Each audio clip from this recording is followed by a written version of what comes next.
Have you ever considered that, like, what you eat for breakfast or, I don't know, what you serve at a holiday dinner might actually be a coded language? A coded language, right, like, there's a hidden message sitting right there on the plate. Exactly, because think about it. You sit down at a table, you look at the food in front of you, and usually, you just see calories. Right. Fuel. Yeah, fuel to get through the day, Mm. or maybe, a familiar family recipe. Mhm. But what if that plate is actually this densely packed message? I mean, communicating ancient historical grudges and Yes. defining these intense regional rivalries, And literally spelling out your hopes for your bank account. it completely reframes how you look at a menu Yeah. because we're so conditioned, to evaluate food purely on like the metrics of taste or nutrition. Right. Is it good? Is it healthy? Exactly. But when you examine certain culinary traditions, you start to realize that the ingredients themselves they're like vocabulary words. Oh, I like that. Yeah, the dining table becomes this active space where a society is just constantly rewriting its history, its anxieties, its values. And that is exactly what we are decoding today. Welcome to our deep dive. We're going deep into the culinary culture of China, specifically looking at the hidden language of festival delicacies. And also the daily rhythm of what's often called the morning hustle, which is fascinating. It really is. So the mission today isn't just to talk about what people eat. We're going to figure out how a simple bowl of soup or like a piece of fried dough manages to hold centuries of collective memory. And we're going to look at the actual mechanisms behind those traditions because, food doesn't evolve in a vacuum. Right. It's shaped by geography, by the pace of urbanization, and really by language itself. Yeah. And that language piece, I think that is the perfect place to start. To really grasp how Chinese food operates on this different frequency, you have to understand how the Chinese language actively dictates what goes on the plate. It literally writes the menu. It does.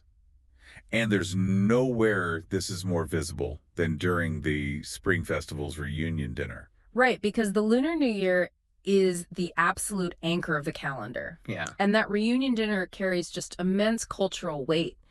But what sets it apart really is how the menu is essentially engineered around homophonic meanings. Okay, let's unpack this because it's such a fascinating concept. Yeah. We are talking about culinary homophones. Words that sound alike. Exactly. In English, we might, I don't know, make a bad dad joke out of two words sounding the same. But here, they build a literal feast out of it. They really do. Because the Chinese word for fish, which is yu, sounds identical to the word for surplus. Right. So serving a whole fish at the reunion dinner, it isn't just a dietary choice. You are making a literal declaration. Nian nin yu yu. Yes, which means may there be surpluses every year. Exactly. You are literally serving the concept of abundance. And this extends across the entire table. It's everywhere. Take sticky rice cake, right? Known as niango.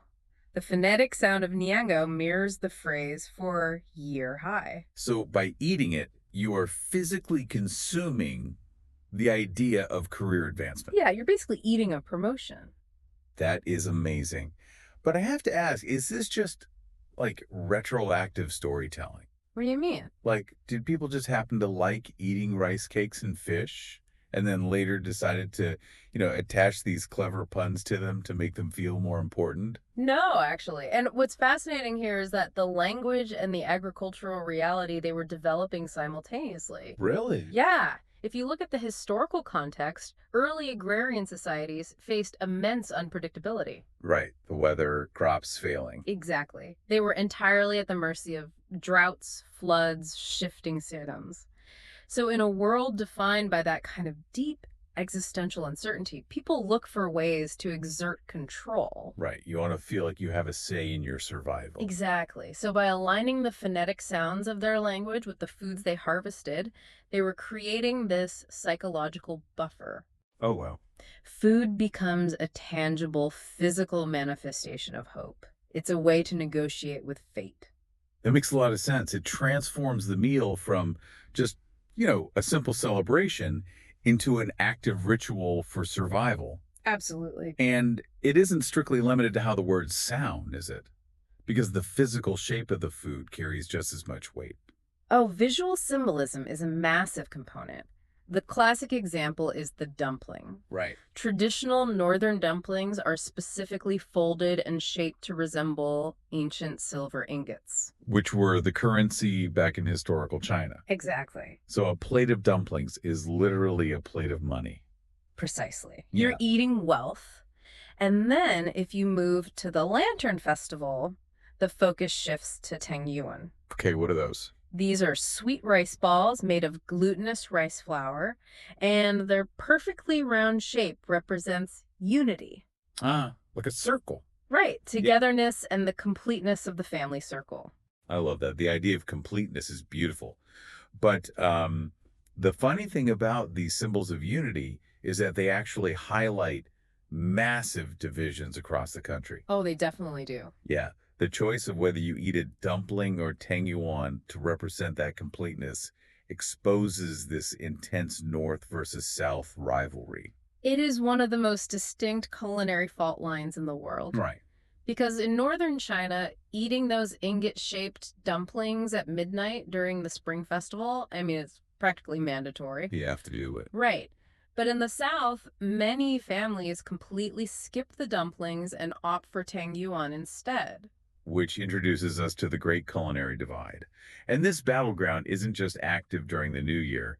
It flares up aggressively during the Dragon Boat Festival. Oh, yeah, the Zongzi battle. Yes. So the Dragon Boat Festival commemorates Kuo Yuan, an ancient poet and minister. And the centerpiece of this festival is the Zongzi. Right. And just mechanically speaking, a Zongzi is a pyramid-shaped dumpling made of glutinous rice. Tightly wrapped in bamboo or reedy leaves, and then boiled or steamed. Exactly. But what you actually pack inside that bamboo leaf depends entirely on your geographic coordinates. And here's where it gets really interesting. I know where you're going with this. Right. Because if you think about global food stereotypes, the narrative is almost always that southern regions lean towards sweetness. Yeah, like sweet tea and pecan pie in the American South. Exactly. And meanwhile, northern regions, dealing with colder climates, are usually associated with hearty, savory, salty foods. Meat and potatoes kind of stuff. Right. But in China, with these traditional festival foods, the North and South completely flip their usual scripts. It is such a striking geographical paradox. It really is. Because the southern style zongzi is intensely savory. I mean, incredibly rich. What's in it? They fill that glutinous rice with ingredients like salted egg yolk, marinated mushrooms, and fatty pork belly. Oh, wow. And the pork fat actually melts into the rice as it steams, creating this dense, umami-heavy flavor profile. That sounds amazing. It's so good. But the northern style zongzi, it is sweet. Completely flipped. Yeah. They typically fill it with jujube, which is a type of red date, or a sweetened red bean paste. It completely upends what you would expect. And you see the exact same flip with everyday foods, too. You really do. Take tofu brain, which is, it's a soft silken tofu pudding. In the north, they serve it savory. Right, dousing it in a thick gravy made with wood ear mushrooms and soy sauce. But in the south, they serve it sweet, often with just a simple ginger syrup. Exactly. So why is the map backward here? Like, is this just a cultural quirk, or is there an environmental engine driving this? Oh, it is almost entirely driven by environmental mechanics and historical agriculture. Okay, how so? Well, the North has a much shorter growing season, right? And much harsher winters. Historically, they relied heavily on wheat. Okay. And to survive the winter, they had to preserve their vegetables through heavy salting and fermentation. So their everyday food was incredibly salty. Exactly.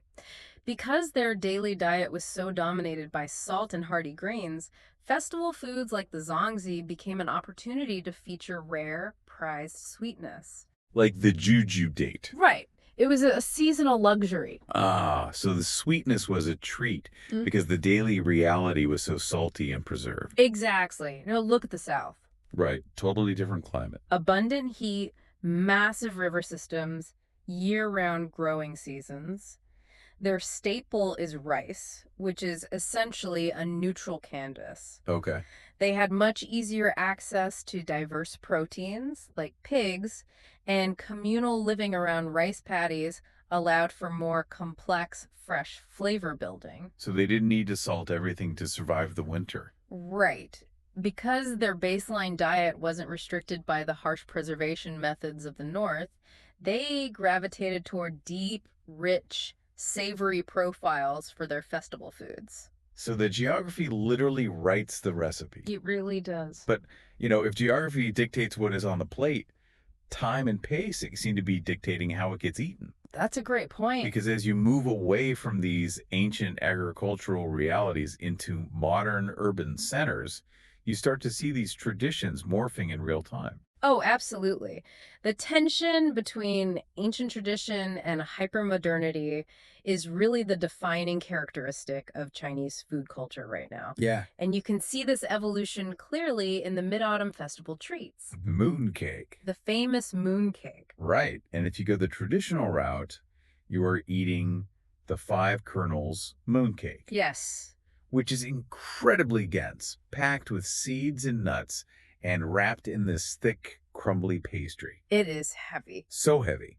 It is mechanically designed to be sliced up, shared with family, and eaten slowly alongside a pot of tea. Right. It's an event. But the modern urban environment doesn't always allow for a slow communal tea ceremony. You know? No, it definitely doesn't. And the culinary market has responded to that acceleration. Oh, so. Well, alongside the traditional 5 kernels, you now have an explosion of snowskin mooncakes. The Soxican. Yeah, these use a different type of glutinous rice flour that doesn't actually need to be baked, Oh, interesting. which results in a much lighter, softer texture. And they're filled with things like molten lava custard or matcha. Sounds trendy. Very. It's the traditional shape, but it has been completely re-engineered for a contemporary palate and a much faster consumption speed. And that concept of consumption speed really takes center stage when you look at daily life, specifically the morning routine. Oh, the morning routine is fascinating. There is a proverb that sums this up perfectly.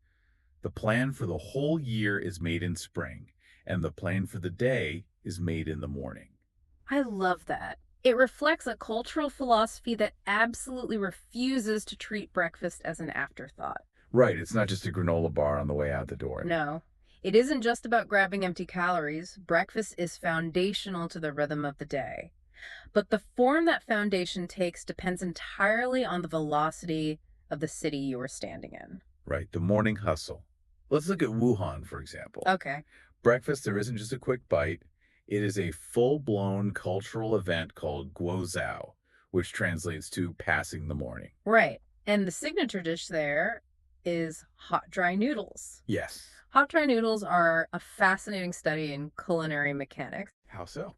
Well, the noodles are parboiled, coated in oil, and then quickly scalded right before serving. Okay, that makes sense for speed. But the crucial element is the sauce. It's this thick, rich, nutty sesame paste. Okay, wait. It sounds incredibly heavy for like 7 in the morning. Why such a dense meal to start the day? Because Wuhan is historically a major port city on the Yangtze River. So first, the sesame paste physically coats the noodles, preventing them from clumping together in the intense summer humidity. Oh, that's clever. Right. But more importantly, it provides an immediate, massive infusion of slow-burning calories for dock workers. For the manual labor. Exactly. They needed sustained energy for extreme physical work. Today, the dock workers might be replaced by tech workers, but that high-octane fuel remains the standard. So Wuhan is heavy and sustained. But if you travel north to Tianjin, the morning energy shifts entirely. It's completely different. Because Tianjin is the birthplace of the Jianbing Guozi. Oh, I love Jianbing. It is essentially the ultimate urban survival tool. It's a savory crepe made from mung bean batter, cracked with an egg, painted with hoisin and chili sauce, and then wrapped around a crispy fried cracker. If we connect this to the bigger picture, the Jianbing is really a masterclass in urban efficiency. Definitely. You buy it from a street cart, The vendor creates it in under a minute on this flat circular griddle, It's so fast. and then it is folded into a neat, self-contained package that is specifically engineered to be eaten with one hand while you are actively walking. It's pure kinetic energy. It instantly reminds me of a New Yorker speed walking to the subway while eating a bacon, egg, and cheese sandwich wrapped in foil. That's a perfect comparison. Right. The food is designed not to interrupt your momentum. Exactly. But then if you take a flight down to Guangdong in the south, that entire morning momentum just hits a brick wall and stops. It does. The contrast is jarring. In Guangdong, the morning tradition is yamcha, or morning tea, Right. and yancha is inherently anti-hustle. It's a complete deceleration. Yes. You aren't grabbing a crepe from a cart. You are sitting down at a large round table. With a pot of pea. Yeah. And you're ordering multiple small bamboo baskets of dim sum, shrimp dumplings, barbecue pork buns, and you are constantly refilling your tea. It feels like the energy of a lazy Sunday brunch, but deployed as a standard morning routine, Exactly. because it serves a completely different social function. Yancha isn't just about caloric intake. It is the social glue of the community. Right. It's a meeting place. Exactly. It's where business deals are discussed, where multi-generational families check in with each other, and where retirees read the newspaper. So urbanization has forced places like Tianjin and Wuhan to streamline their morning fuel, but Guangdong has actively fought to preserve this slow culture. As a buffer against modern burnout, yeah. It's fascinating.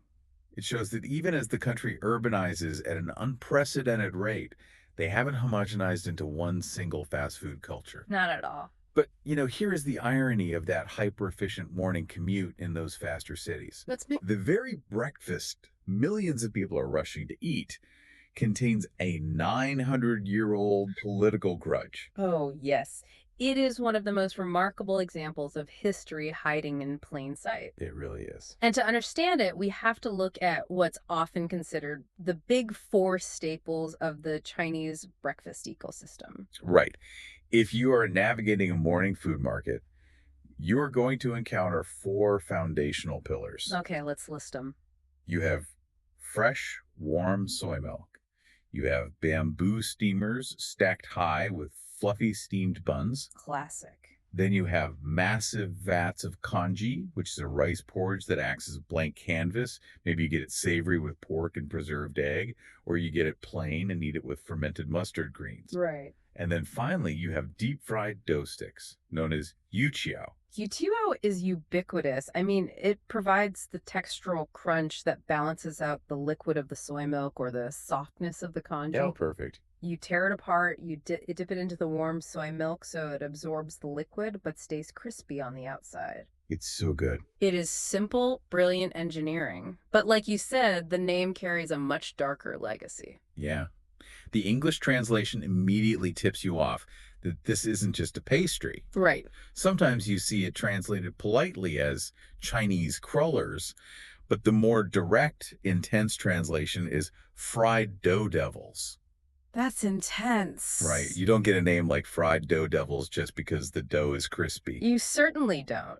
The origins of Yuqiao actually date back to the 12th century, Wow. during the Song Dynasty, and it revolves around a historical official named Qin Hui. Okay. Who was he? He is widely cemented in Chinese history as a treacherous villain. A traitor. Exactly. He orchestrated the execution of Yu Fei, who was a general who was fiercely loyal and deeply revered by the public. Oh, man. The public outrage must have been massive. It was. But I imagine in the 12th century, you couldn't exactly, organize a protest march against a powerful state official. Oh no, it would have been a death sentence. Direct political dissent was entirely impossible. So what did they do? Well, the public redirected their fury into the kitchen. The kitchen. Yeah. According to the historical legend, street vendors began taking two small strips of dough. Right. One strip represented Qin Hui, and the other represented his wife, who was seen as his co-conspirator. Oh, wow. And what did they do with them? They press the two strips of dough tightly together. Like binding them together. Exactly, symbolizing that the couple would be bound to each other in infamy forever, and then they violently drop them into a vat of boiling oil. That is wild. They were literally frying the traitor in effigy. Yes, it was a safe culinary mechanism to express absolute disgust. So wait, what does this all mean? It means that when a commuter today grabs a Yuxiao on their way to the subway Yeah, and they tear those two strips of dough apart and dunk them into their soy milk, they are participating in a political protest that is almost 1,000 years old. they are eating a 12th century political cartoon. That is mind-blowing. It is, and it raises an important question about how human beings actually document and preserve their existence. Right. We're so conditioned to believe that history lives in secure archives. We think it is written in textbooks, authorized by governments, or, carved into marble monuments. The official record. Exactly, the official record. But the story of the fried dough devil proves that sometimes the most durable, unerasable historical records aren't written down at all. They're cooked. They are cooked. A recipe for fried dough, passed down continuously from street vendor to street vendor across centuries, managed to carry the collective outrage of the common people right into the modern era. And entirely bypassing the state's control of history. Exactly. It is a profound realization.